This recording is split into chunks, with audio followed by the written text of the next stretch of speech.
cleaner air, at kapag lower cost of operation, baka may pag-asa po, Chair, na in the future baka bumaba ang presyo ng pamasahe dahil ito po yung inaabangan.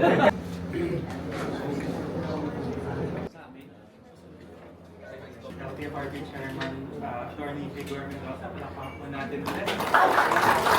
Yung mga ganitong mga programa alang-alang po sa ating mga commuters at sa ating mga kababayan. Hindi lang po accessibility, ngayon nga po dahil electrified yung ating po mga bus, katulad na nabanggit ni Vice Mayor Francis, syempre environmentally friendly, hopefully lower cost of operation, and syempre cleaner air. At kapag lower cost of operation, baka may pag-asa po, Chair, na in the future baka bumaba ang presyo ng pamasahe dahil ito po yung inaabangan ng ating pong mga kababayan. Today we launch another pioneering.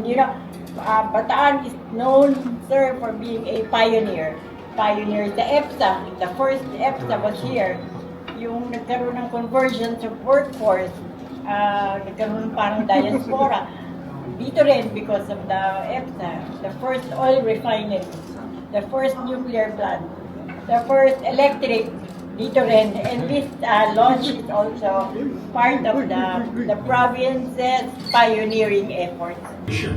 As it also incorporates its own 3 electric system. One Bataan po, 1, 2, 3. Okay, thank you po. At this time, may we... Pag yan, nakita may camera po. 1, 2, 3.